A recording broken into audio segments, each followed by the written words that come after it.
somewhere deep inside, you know what kind of person you were designed to be.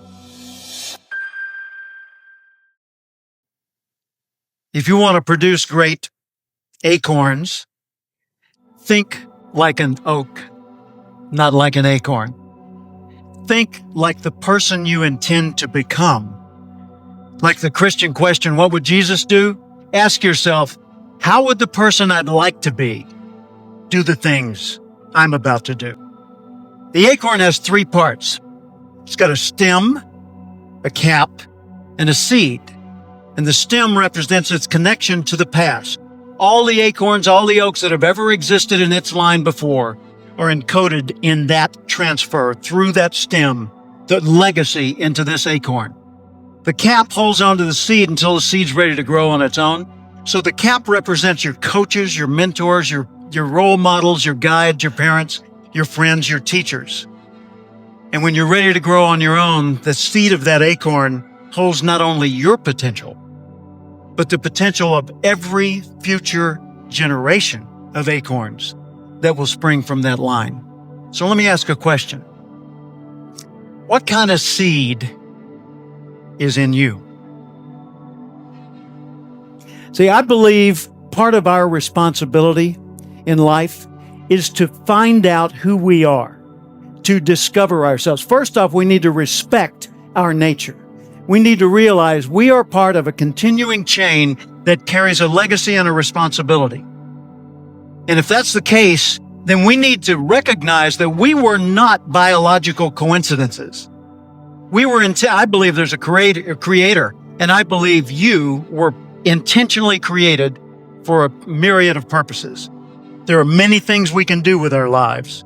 And I think it's our job to find out what those things are and to do them as well as we possibly can so that we're passing along the right imprint for the next generation. And that's just simply my life philosophy. That's the way I look at it. So first, we need to respect our nature. Second, we need to know our nature. Take Aristotle's advice, know thyself, but know things about yourself that most people don't discover. For example, know how you're smart, not just how smart you are in comparison to others. In what ways are you smart? Know what you care about. What are the values that motivate your choices? Know what your personal velocity is, the intensity and drive with which you naturally operate. Know the background imprint, positive, neutral, or negative, that you carry with you and what effect it's had on you. Know your behavioral style, how you come across to other people.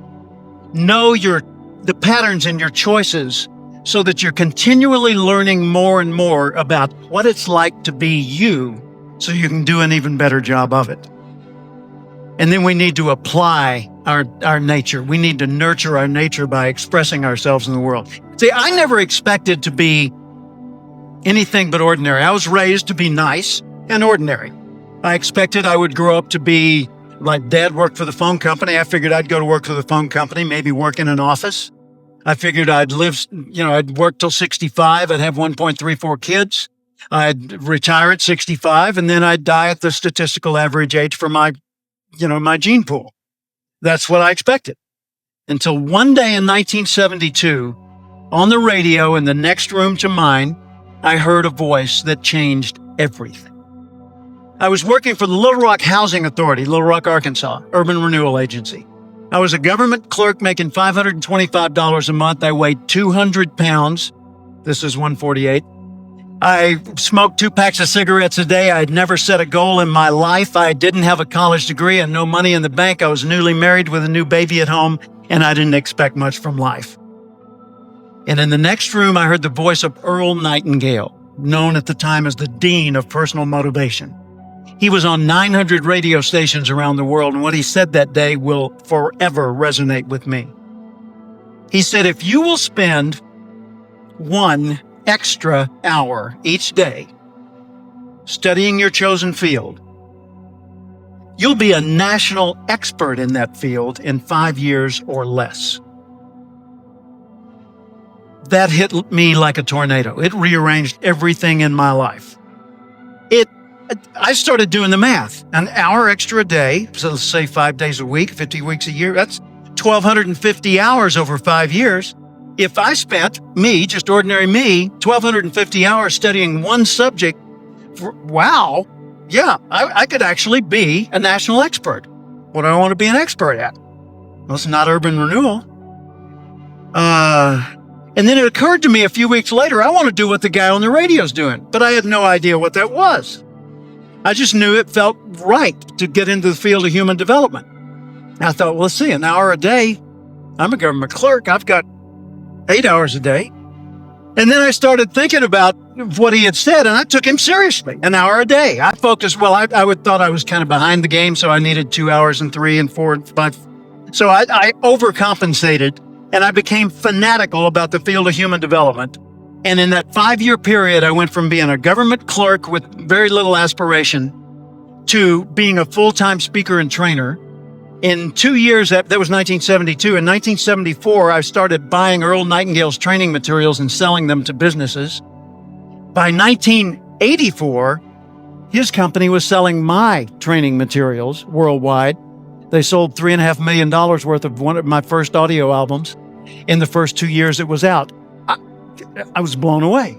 His formula works, and I've seen it work for hundreds and even thousands of people in the many, many years since that time that I've been sharing that message. Think about that. If you were to focus you here, TED audience, if you were to focus a half an hour a day, extra, just beyond the TED Talk that you always watch, right?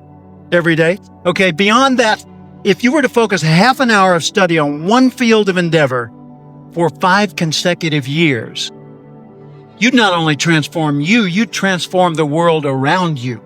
And we collectively would transform the world as we know it today. You and I were born with the gift to make this a better place. Even if we didn't improve, we could make the world better right now. We could encourage people, compliment people.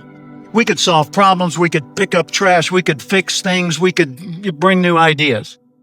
But as you grow, you become a bigger source for the rest of life to express itself through you. You were put here for a reason. It's contained in that acorn. So nurture your nature. Figure out, first off, I am valuable. Accept that. I want to know who I am, and I want to know how I operate and how can I understand me better. And then I want to nurture that nature. I want to apply myself in the world and put myself to work in such ways that the rest of the world says, well, that's cool. If he or she can do it, I could probably do it. I wonder how they did it. And then we start spreading that, and the ripple goes worldwide.